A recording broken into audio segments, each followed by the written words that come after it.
coworker gets me fired. I waited many years for revenge. If revenge is best served cold, then my revenge was many years in the freezer, and this week was finally pulled out and had whipped cream and a cherry put on top before finally served. Background. Set the scene! Interior office night.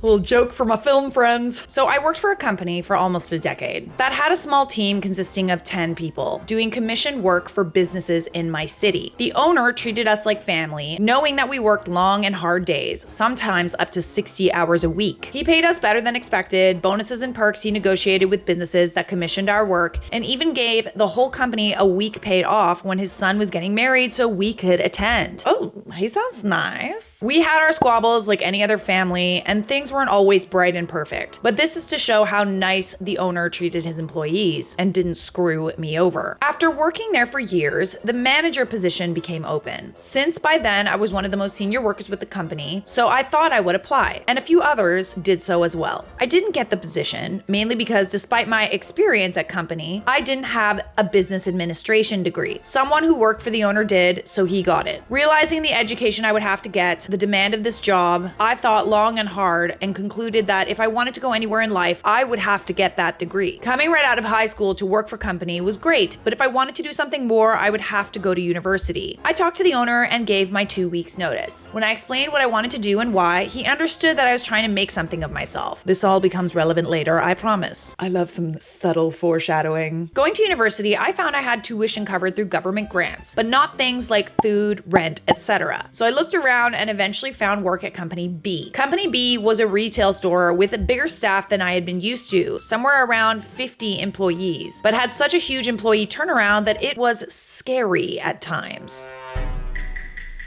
Okay. You know when a company has like a fast turnaround rate that there's something wrong. They dealt with a wider range of goods from groceries to very expensive items. They had a certain niche clientele that they could order items for and catered to. I ended up working part-time in their warehouse and answered to the warehouse supervisor who answered to the manager. There were other supervisors for other parts of the story, but for this only, the sales supervisor is relevant. Skip forward 7 years. In that time, I got my BA degree and worked at Company B the whole time, going from part-time to full, and eventually applied for the warehouse supervisor position. I was interviewed, I got the job, and I've been supervisor for months when the manager and I hired Kay as a warehouse clerk. Kay isn't the one to get revenge, but she played a crucial part in the revenge. Then Butthead gets hired. Butthead started out as a cashier, working quickly up the chain and brown-nosing as many coworkers as possible, including the manager. When a sales rep went on maternity leave, Butthead quickly jumped at the chance to work in sales and ended up permanently being a part of the team, then the sales supervisor soon after. Me and Butthead got along like oil and water. We butted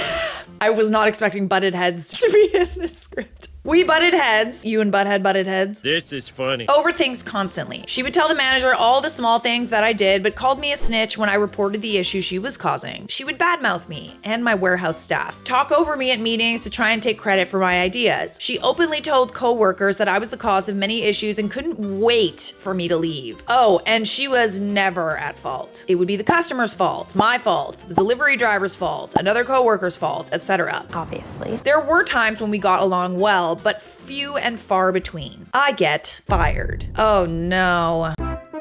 So one day, a very, and I mean very, expensive ring set, over $5,000 I found out later, ordered by one of our customers comes in. Years ago, I set up a procedure for any type of jewelry so it would not get lost or stolen. The last step is, once we've done everything with it in the warehouse, we take it to the office and have someone put it in the safe immediately. This particular time, I was the one who received the rings. So once going through the procedure, told Kay that I was taking it to the office. The only one available who had the combination to the safe was Butthead. I asked her if she could open the safe. She looked at me, looked at the jewelry box in my hand, and then said, "Put it down here on my desk. I'll put it away once I'm done this email."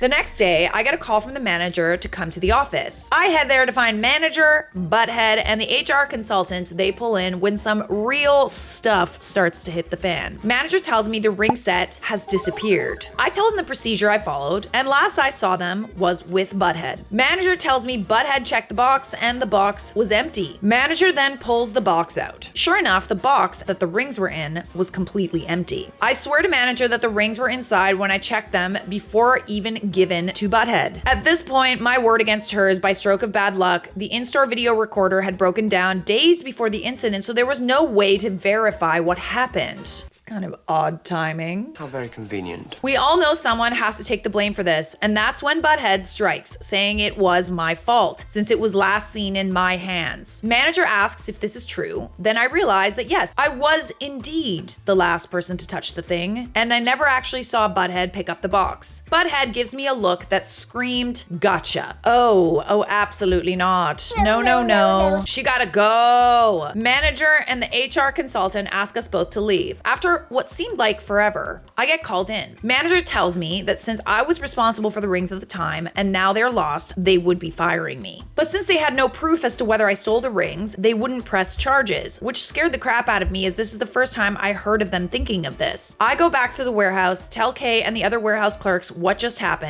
grab my personal belongings, and left that day. I really genuinely feel like butthead could have avoided what's coming by just not giving that look of gotcha, you know? Because I'm sorry, but if someone is meddling and they look at me like, you're asking for it. You should have just played dumb. After a couple weeks of trying to get my head around what happened and weighing my options, I decide my first priority is to try and get some sort of job and consider it lucky if I get a job flipping burgers with the bad rep when they ask company B. I call the owner of company A, the first company, to get a good reference from them and explain what happened and why I was calling, only to get the shock of a lifetime.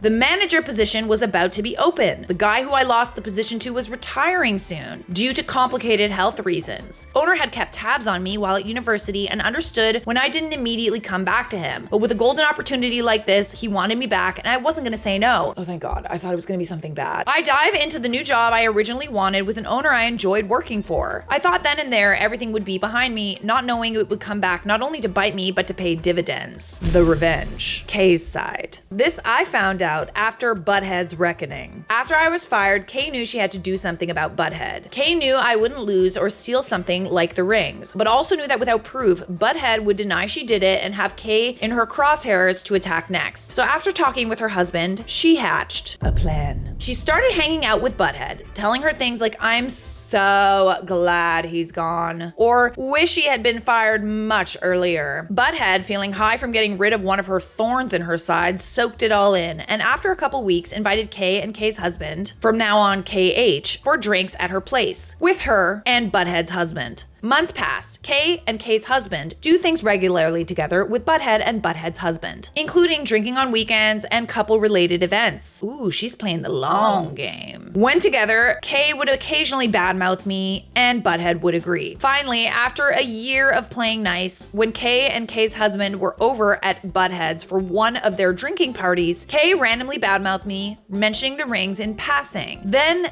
Butthead said something that Kay was waiting for. I wanted those rings, so I stole them. Hey, yo, what the f? Big mistake. Kay, hearing this, asks for more details. Kay's husband looks at her, tries to wave her off with one hand, then gives up when Butthead keeps talking. That day, Butthead had stopped writing her email and was going to put the rings in the safe. The safe was open, and she was about to put the rings away when Butthead had an idea. See, as mentioned above, Butthead wanted me gone from Company B. She also wanted those rings. She also knew that the cameras weren't working.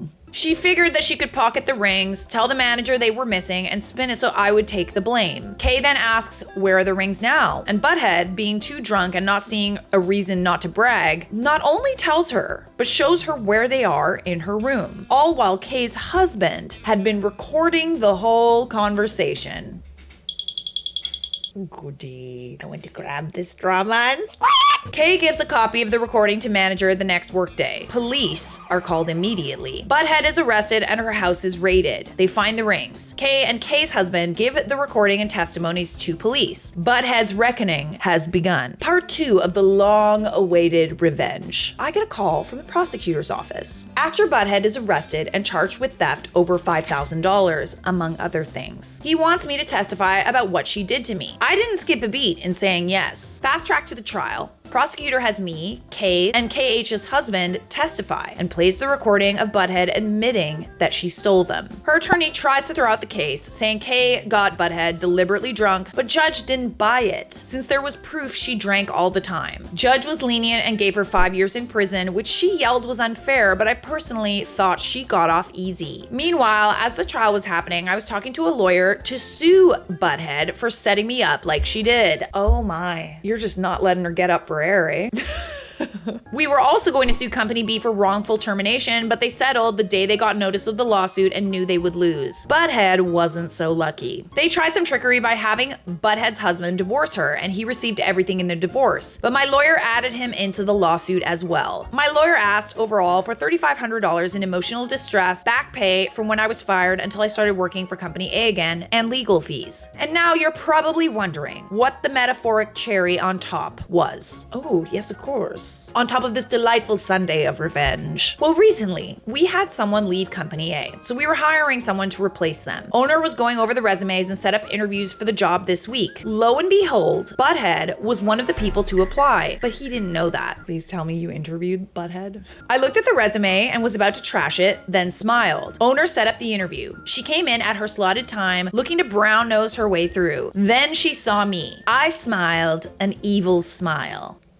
And she went white. All I said was, Butthead, how are you? Remember me? A deer in the headlight look from her. I look at her resume and say, I'm sorry, I do not think you'll be a good fit for our company. Thank you for applying. Better luck next time. She said not one word and left. A delicious pro-revenge Sunday with a cherry on top, my dear. You know, some people would just let it slide. It's not like you ended up unable to get a job afterward. It's not like, you had a really, really hard time after this interaction and after this whole thing went down. You lucked out. You got a job that you were initially pining for. So most people would have been like, it's water under the bridge, you know what I mean? But not you. And not only you, but your friend Kay as well. The fact that Kay was moving in the shadows and waiting for the exact moment to strike, such a good friend. I know this isn't an am I the a-hole, but you are absolutely not the a-hole. Justice was served. We got some more work nightmares for you coming in hot. New boss hated me and treated me like garbage, so I exposed his affair. This story was posted in the Charlotte Dobre YouTube subreddit. This took place many years ago when I was 21. So young, but it feels like it was yesterday. This may be lengthy, but context is necessary. I worked at the local rec center and was a pool manager in the aquatics department. You know, lifeguarding, swim lessons, etc. Not to brag, but I was extremely good at my job. There were always requests to be in my classes, and families only wanted to sign up for sessions I was teaching. Over time, I got more training and was able to teach and do almost everything that the aquatics department could ever need. Our coordinator, my boss, received a job offer elsewhere and decided to pursue that. I loved my boss and was sad to see her go, but this gave me the chance to throw my hat in for the position. It was a long shot due to my age, but I figured I should try. I had all the qualifications and knew the place inside and out, even the employees. Sadly, I didn't get the job. Bummer, but I assumed it was a long shot at the time. What caught me by surprise was the person they did hire lacked almost all of the quote required skills that had been listed. He was a businessman. Let's call him Kevin. So how did Kevin get the job? Does he know someone? Kevin liked swimming, but didn't have any training on pool safety or the pump room know-hows. According to the higher-ups, he was going to make our faculty a, quote, money maker. How did he do this? Well, he cut safety corners. Not a great plan. If there's one corner you do not want to cut, it's a safety corner. We started staffing less lifeguards for shifts, sometimes only having one on the pool deck, which was incredibly unsafe given all the blind spots in our facility. He shortened breaks, claiming the staff were all lazy teenagers. Again, not safe as they needed the chance to rest and be ready to be back on deck maintaining safety. Is that like legal? Now, I get it. Teenagers can be lazy and be a pain. We've all been there and witnessed it. I know not everyone was an all-star employee, but that's the case everywhere. As a part of my job, I would evaluate and train the employees regularly. We practiced skills and reviewed important first aid that needed to be second nature. Rescues, CPR, AED, etc. Well, Kevin also declared that these trainings were happening too frequently. It was a waste of money to be doing this, and they should be doing this in their free time. Oh, this is gonna end badly. This was breaking point number 1, and I decided to go speak to him about this and said, "Hey Kevin, can we talk?" Sure. What do you want? Well, I really think that we should start up the trainings again. In the event of an emergency, we really need the staff to be ready and ready to react to anything. Shouldn't they already know it? Yeah, but most of these things they need to practice, you know, CPRs and the rescues and stuff. I don't really think that that's something I need to pay you or them to do. They should just practice. I feel that working on these skills as a team really helps with retention and knowing it actually gets done. I mean, most of them don't have their own pools and backboards to practice at home. We are done with this conversation. I know you wanted this job, but I'm in charge. Do what I say. Okay. I was livid. At no point did he actually listen. He treated me like a child and sent me away. The next day, he called me into his office for a chat where he told me I was completely out of line yesterday and wrote me up for insubordination. Sorry, you got written up for like being concerned about safety? You're literally saving him from like a potential lawsuit or worse. You're welcome. I went home crying. Not once have I ever received a warning, a complaint, or anything negative with my working performance. To be written up for expressing myself and being called insubordinate wrecked me. After I composed myself, I decided I would just do my best and try harder. I did what was asked and tried to keep up morale and tried to stay positive. A month later was my second breaking point. Kevin and I had a meeting where we discussed employees and evaluated performances. After he left for the day, he sent me a text saying, "I've thought about it, and I want you to call X, Y, and Z and let them go. They're awful employees, and we can just replace them." Because I had been conditioned to just obey this moron, I said, okay. Well, this didn't sit well with me. I stewed on it for the rest of the day and stayed up late with it just gnawing at me. To be fair, the employees he mentioned weren't anything great, but I felt it wasn't my place to be the one to let them go. He's kind of getting you to do his dirty work for him, which I don't like. My job description said nothing about hiring or firing. It was always up to the coordinator, Kevin, or higher ups for that sort of thing. So I decided to express my feelings the next day. And surprise, surprise, it didn't go well. "Hey Kevin, I was thinking about the text you sent me yesterday. I've been going over it and I'm not comfortable being the one to let these employees go. I don't think it's in my job description and I feel that falls under your department. And I'm sorry I said okay to it yesterday, but I don't think I should do it." What? Yeah, I just don't think I'm comfortable with it. I'm not in that kind of position. That isn't my problem. I told you to do it, so do it. That just isn't something I can do. Can we look back at my job description and maybe I missed it? He did not like this response. Let me guess, it's not in the job description at all. No, we won't be doing that because I know it's your job to listen to your boss. If you won't do it, I guess I will just do your job and write you up for insubordination. Me, while crying. Okay. Now this is where it starts to get juicy. Over the next few months, I did exactly what I could and tried to avoid Kevin at all costs. This started to become really easy as Kevin wasn't back by the pool as frequently. He started meeting with the rec center director more and more, his boss. He would go to lunch meetings with her, meetings in her office, and even attended the fitness classes she taught. Fishy. No, very fishy. Also, the swimming fish pun is not lost on me. I'm assuming that pun was not intended. Now, I wasn't the only one who noticed this. All of the aquatics departments started to pick up on it. They would ask me, "Hey, where's Kevin?" And I would tell them, "Director meeting," with an eye roll. He was rarely in his office anymore. I was left doing his job more and more, and he would tell me, "I just have to meet with the director. We're trying to turn this place around and make some money out of this money pit." So I diligently did as I was told while also tracking his meetings. You know, I have a theory. It seems to be like quite consistent with bad boss stories. I have a theory where if you're a bad boss, you are projecting because you're actually the bad employee and you're blaming everybody else. I kept a notepad and wrote down what he did in the day. I felt like Pam from The Office tracking Michael's workday. It got from the point where he was on average only in the aquatics area for 1 hour a day, while all the rest were spent with the director in one way or another. So me, being a spiteful person, I used this when I finally decided enough was enough. After 6 months of Kevin, I had it and decided to leave for new adventures. Finally, I know. But I decided to go out with a bang. I turned in my 2 weeks, was my cheery self, did everything I was asked to do, then hit my exit interview with HR. I expressed all of my safety concerns, new policies I didn't agree with, and told them all about Kevin's antics. I brought the notepad and told HR. Oh, and I brought this for you. I'm pretty sure Kevin and Nancy, the director, are sleeping together. Here are my notes. Feel free to figure this out. Then I left. For a young and insecure me, this was the most empowering moment. I walked out feeling like a champ and didn't look back. A few months later, an old coworker reached out in an email and told me, "Hey, not sure if anyone's updated you on things since you left. It's gotten crazy around here. Remember Nancy and Kevin? Well, they both got fired." Got him! Apparently, they were having an affair and would use her office to sleep together at work.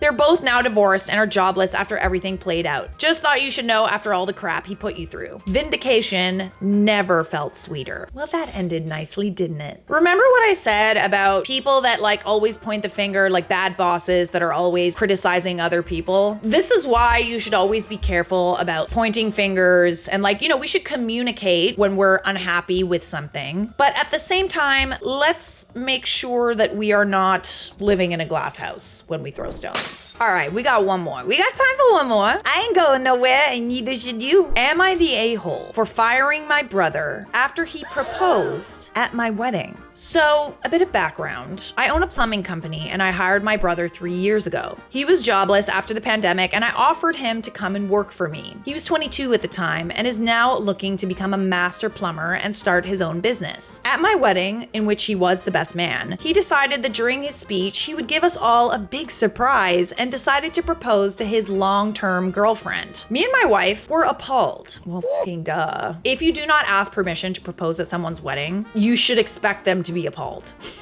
We both feel like he stole the shine from our day. I mean, listen, he probably didn't steal the shine, but it was definitely an interesting choice. Everyone else in our families were so excited and kept taking pictures with her, looking at the ring, etc. Oh yeah, no, absolutely not. I decided to fire him the very next day. He doesn't understand why. He claims I'm being selfish and irrational, and our parents agree. They're saying that business should be separate from our personal lives, but I can't overlook what he did and how he ruined our day. Am I overthinking this? Yeah, I mean, like, he definitely overstepped. I wouldn't want to work with someone who did something like that to me either. And you did your brother a solid. He was jobless, and you were like the one person that gave him a lifeline, and this is how he repays you? Like, I just find that very odd. Okay, so very good point in the comments. Not the a-hole. This case can't separate family and business because you only offered the job because he was family, literally. So in firing him, you could literally just say, well, I'm separating family and business.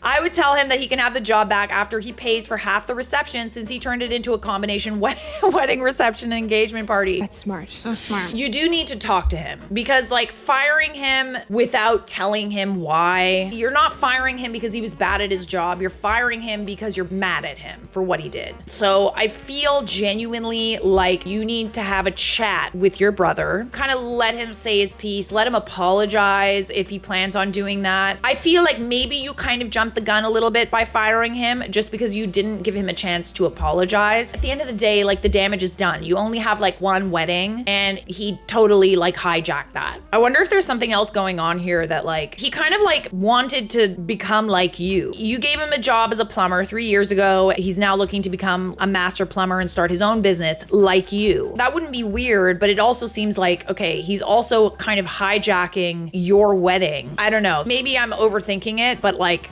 I know that this has happened with girlfriends of mine. I'll give you an example. When I was a photographer, I somehow had all these friends that saw me taking photos and also wanted to take photos. So I would teach them how to take photos, and then they started stealing business from me and claiming they were photographers. And this happens so many times, like literally so many freaking times. And it's not just that, even like friends that like wanted to be YouTubers, you know what I mean? They were super, super friendly, and they'd want me to show them the ropes and stuff. And I'm not gonna lie, it's not an easy thing to learn. I would teach them. It got to me after a little while. Always down to help, but oh man. And oddly enough, when I wasn't really interested in helping them anymore, all those people weren't really my friend anymore. Agreed, he owes you an apology. How does he not see that he made you and your wife's day about himself? Not the a-hole, and I hope hope you show him this post. Time to announce a pregnancy at his wedding. Ooh, that's good. I think you have a right to be mad. Do I think you should have fired him? I feel like that was just inevitable anyway. It's whatever. I'd be petty about it too, honestly, because he totally like hijacked your wedding. So are you the a-hole for firing your brother after he proposed at your wedding? I mean, no, but like at least let him apologize.